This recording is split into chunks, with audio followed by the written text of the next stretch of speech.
It's nice to be here, and I look forward to inspiring you and just educating you a little bit. So thank you in advance for having an open mind and just being curious. So let's imagine me, Angie, at 12 years old. Now I'm not this tall, probably, 12 years old, probably like that. Okay, so I'm 12 years old, and it's November 1992, and I'm sitting in the passenger seat of a gray Ford Bronco, one of those old Broncos, and Dad, the guy over there, is driving us to one of my AAU basketball tournaments. Now I'm from Jersey, and you may think AAU, like, is that like some Italian phrase they say back there? No, AAU stands for Amateur Athletic Unit. So everybody, I was a very competitive, athletic little girl from a young age. So I was really excited about this tournament. I wasn't so excited about the rides with Dad. Can anybody relate to that? Okay. It was a lot about, Angie, you gotta make sure that you're snapping your wrist when you're shooting your foul shots. Okay, Dad, snap my wrist when I shoot my foul shots. Angie, you gotta make sure that you use your whole body when you're boxing out. Okay, gotta make sure to remember to box out. Okay. Remember to keep your head up while you're dribbling. Okay, I'll remember to keep my head up while I'm dribbling.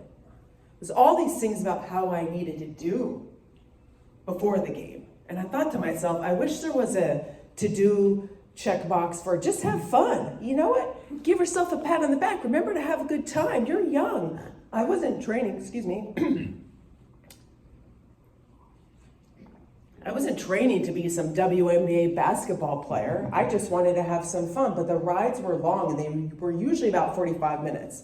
Going to Northwest New Jersey, usually in Sparta or Jefferson. So we'd play all day in these tournaments. I was really excited. So I'm just gonna take a 20-second timeout and let's just talk about Dad. Well, Dad's name is Carl, and oftentimes, maybe I like to call him Critical Carl. I hate to say that. If he was listening right now, he'd probably maybe be upset, but he'd probably agree he was critical.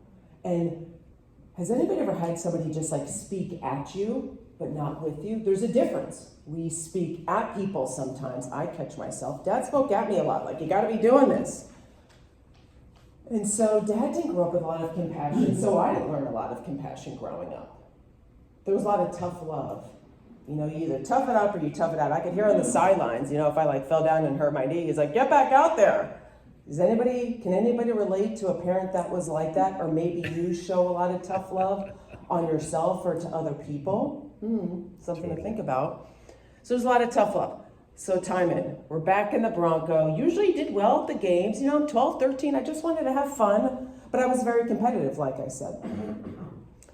And so it's 45 minutes back into Ringwood. And usually it was about how I could improve. Striving. You got to make sure you're doing better. I told you about getting a pair of glasses, take the lens out and get a styrofoam cup, cut it in half and put the cup at the bottom of the glasses so you can practice your dribbling skills. So you're not looking down at the ball. Have you been doing that, Angie? Have you been out there shooting your foul shots? Have you been doing that? I told you got to do this. It was like a rerun, ruminating in my head. So my 12-year-old brain just started thinking, okay, well, if I just do better and I work hard, then maybe I'll get that approval. Maybe I'll get that recognition. Maybe I'll get that love that 12-year-old needed. Can anybody relate to that? Or am I the only one? Sometimes we're still searching for it now. We all had to validate our parking today. We're going to talk about validation as well. So those were the thoughts that were happening in my 12-year-old brain. And so I thought, well, if I just do more, achieve more, and I work hard, then that makes sense. I was always an achiever. So let me ask you, do you guys ever work so hard you're like, gosh, is this all that there is? You just keep practicing and you're working hard and you just still feel a little empty inside. Am I the only one? I can't be the only one. We still feel like that maybe in our 40s, 50s, 60s, and even older. So as I was growing into a young adult, I got a scholarship to play Division I college volleyball in Connecticut. Yeah, achiever, great, graduated with magna cum laude. And thank goodness for this tough love mindset that I had as a young girl, because I survived a nearly fatal car accident at the age of 23, and I shouldn't really be up here talking right now after what happened. That's a story and a talk for another day. But then I was like, all right, well, I'm going to do better. I want to be a speaker, but I didn't practice or I didn't get into motivational speaking. I decided, well, I'm going to use my marketing degree. So I'm going to go work for a pharmaceutical company. I thought medical and pharmaceutical. So I got a job offer from Pfizer and from Glaxo without any sales experience. I had the mindset. Do we have somebody that works for Pfizer here? Okay. No, not Pfizer. Different one. I'm in the medical space. Medical space. Yeah. So I was like, check that box, achieve it. Okay, I did that, great. And then I went on and I got recruited to work for Stryker Medical. Stryker is a great company to invest in. I sold stretchers, I did medical device sales. And then I came out here and I started a real estate business. So I was always achieving and checking those boxes, but I wasn't really having fun and enjoying my life. So I took some time to self-reflect when I got out here to San Diego about 14 years ago from New Jersey. And thought to myself, as I did that, I studied the central nervous system after having severe head trauma. I studied the brain. I studied psychology. I studied high-achieving individuals. And I looked a little bit deeper into some of their stories.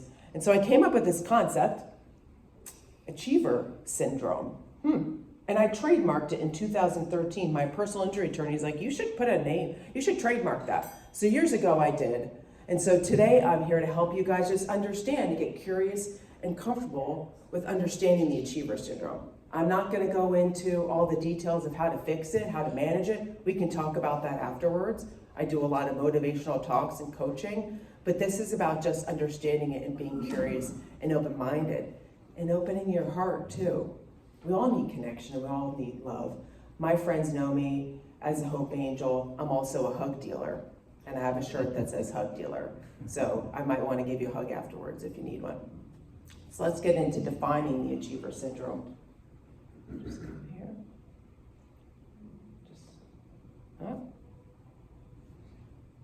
Sorry about that, guys. Gonna go like that. Which one is it? There we go. Defining the achiever syndrome. What is it? Maybe it resonates with you. If you can't read it from back there, I'll read it for you. It's a concept and a behavior pattern in which somebody has an unhealthy fixation with attaining goals and achievements that it becomes overly tied to their self-worth. You kind of lose your identity in your achievements. And so let's talk about some of the key concepts where your identity is tied to. For me, it was my work. Look at me, I work for Stryker. I work for Glaxo. Look at what I do. For you, it might be, or maybe it doesn't resonate with you at all. But I want you to be open-minded and curious. Perhaps it has to do with your spouse or your kids. So when the kids graduate and you're like, okay, now what do I do? My life was all about the kids. Who am I outside of my work? Who am I outside of my kids? That's how I felt when I resigned with Stryker. I thought to myself, okay, you're living in New Jersey, you're in Hoboken, you're in your 20s, or my late 20s, early 30s, what do you really want to do with your life? Who are you? So some of us seek external validation from our career, from our financial portfolio, from our cars, from our kids, from our spouse, from our past successes and our athletic achievements. And I'm going to talk about stories and how that resonated with me, and maybe it resonates with you. And this is a space to be like, yeah, it's okay to feel that way. I'm being very vulnerable with you and sharing a lot about my dad and my upbringing. And I'm just letting you know, it's okay to feel that way. We're human. And so some of the unhealthy focus on goals that I had, I didn't have a whole life approach. Life was all about work. I still don't have kids. I still don't have a husband. That's not a bad thing. But I was all about that work and making money. That's what I learned growing up. You just work hard and you do good. And that's all I did was that. I neglected basic physical and mental needs. Personal relationships took a back seat. I didn't take time to go down to Baja with my friends when I got out here to California because I thought I had to just be busy doing real estate on the weekend. So I didn't have this healthy work-life balance at all. In fact, my sleep hygiene was challenged, and in fact, I got one of those Oura rings to measure my sleep and just to see how I was doing. How I was doing. And so what's really important is to understand the difference between your self-worth and your achievements. Your self-worth is let me just say this, Friendly reminder, everybody, your self-worth is your inherent value as a person. We forget that, and it's separate from what you do and what you produce. I sell real estate now. I've sold property all along the coast here, and I used to get really tied up and like, look at me, I sold this property in Solana Beach, or I sold a couple $3 million properties in Cardiff. Okay, I'd feel empty inside after that. It was all about my achievements. And in real estate, you're all about your productivity. And if any of you are in sales or have been in sales, it's all about the number of transactions and your results. And you start to think like, well, does that define me? So some of the common myths, which you can read up here, that I found in my research is, well, my successes define me and my value's really only in what I do. And that perpetuates the achiever syndrome. It keeps going and you're ruminating. And a lot of us might be in default mode, networker, and survivor mode right now, just thinking those thoughts. And so I believe that they stem from childhood. So we need to heal our childhood. I've done the work. I could talk about that forever in another talk, but it's important to understand that some of those myths came from your childhood. Would you guys agree with that? Yeah. Absolutely. So let's talk about some of the signs of the achiever syndrome. Now, there's like over 10 of them, and I had a really long slide presentation. I'm like, let me just cut this down to 5. And then I thought, well, this one's really important. It was important to me. Maybe it would resonate with some of you. Lack of compassion. People that identify or have signs of the achiever syndrome typically have a lack of compassion. Mom or dad was hard on them. Dad was hard on me. So I didn't really know what compassion was. In fact, I'm just learning compassion in my 40s. Who really has a good sense of self-compassion here? Raise your hand. 2 people, right? We're hard on ourselves. And I read something the other day, and I wrote it down. I have it on my kitchen cabinet to look at it every day, right where the coffee, the Keurig is, so I see it. You are a precious person. Why should we be so hard on ourselves? And I had this, I talk to myself a lot, self-talk, and I talk out loud. And sometimes I call it angelizing. My name is Angela. I just go by Angie. So I angelize a lot. So I started angelizing. Well, life isn't supposed to be hard. It's not easy. But some examples here. Like, I don't usually ask people how they're feeling. And if I did, there were stories when I would be at the break room at my brokerage. And I'd ask somebody how they're doing. But I wasn't really interested in hearing the answer. I was like, just doing it because like that's just what you do. But you could tell by my body language after I asked them and they started talking that I was like, oh, kind of backing away, like I gotta get going. Thanks for your answer, but this really isn't that important. I don't have much love or compassion. Does that resonate with anybody? We're kind of in a rush. That's another sign. Like, I don't ask you how you're feeling. I don't even ask me how I'm feeling. I don't even take that time out. So another sign, need to explain and justify yourself. Do you ever over-explain yourself? You feel like you need to do that? I do. And I would, I remember I just moved out here, it was like I said, 14 years ago, and I was living downtown near the Harbor District, and I went to this networking event near Petco Park, and I was just starting my coaching and my speaking business with Achiever Syndrome, getting it trademarked and everything. And I would go to the event, and people say, oh, well, what do you do? And I would say, well, I just resigned, and you can tell by your body language, I just resigned from my career in medical device sales with Stryker. And before that I did this. I felt like I needed to explain myself all the time and justify my worth. No, friendly reminder, your self-worth is your inherent value as a person. And it doesn't matter what car you drive, what house you own, what's in the bank, your kids. You have to be okay with that and know that you are enough.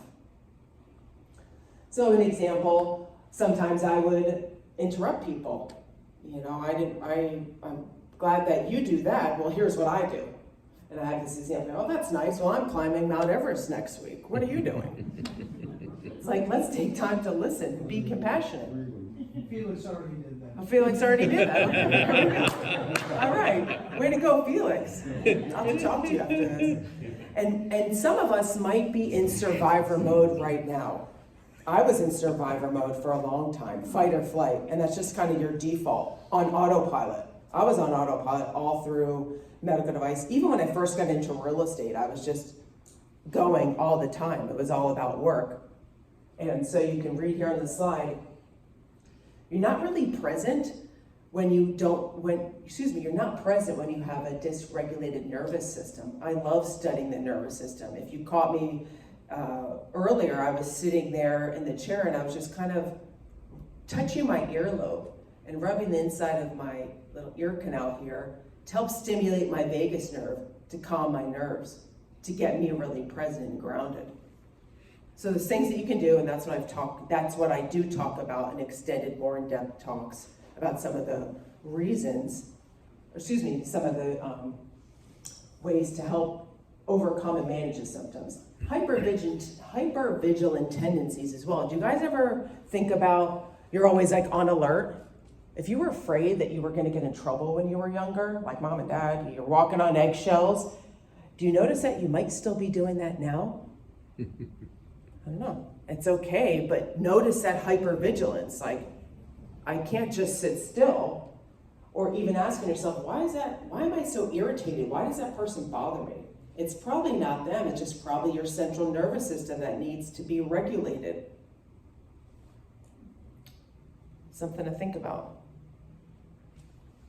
It's thinking, I don't have time for you right now. I don't have time for this. I don't even have time for me. It's like reactive.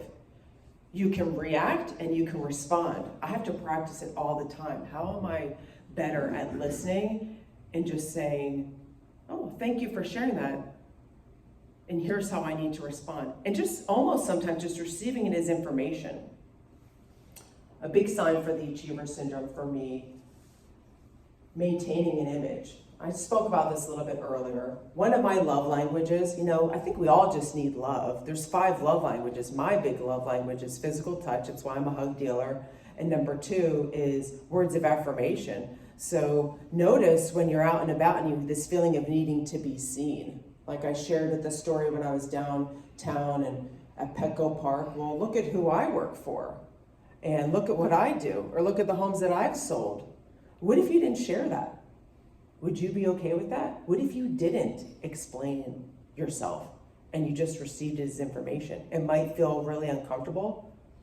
You might not feel worthy, but your work and your kids and your spouse and everything that you own doesn't determine your self-worth. We may know that, but do we actually believe it? And that's what I want to do, is just inspire everybody to believe that.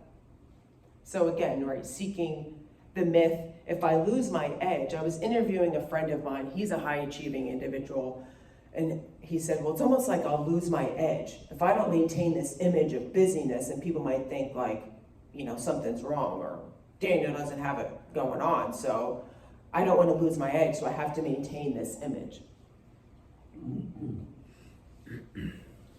This one is another big one for me too. Like I said, there's several of them. Make sure I'm staying on time. I gotta go quickly. Work-life balance is unfamiliar.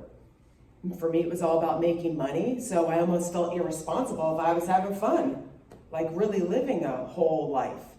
How many of you ever feel irresponsible if you're not working enough, or you're having too much fun and you're enjoying your life? Maybe you did when you were younger. Maybe your kids feel that way. Maybe you know somebody that feels that way. I didn't make time for my life outside of work. And you shouldn't feel guilty. And this is the last sign, that lack or void of self-intimacy.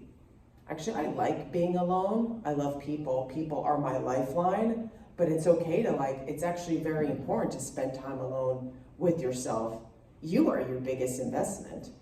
So I put on here, so most people, well, I don't want to say most people, many people with the maybe that's the same, many people with the achiever syndrome, when they show signs of it, kind of lack self-care. I did. I just put off, well, you want to get a massage, your body needs rest, but just keep working and get this done now, because there might not be time later. So I'd like to question your relationship with time and your sense of urgency. That could be a little hypervigilance. But when somebody asks you how you're doing, you may just say, well, I'm fine, everything's good.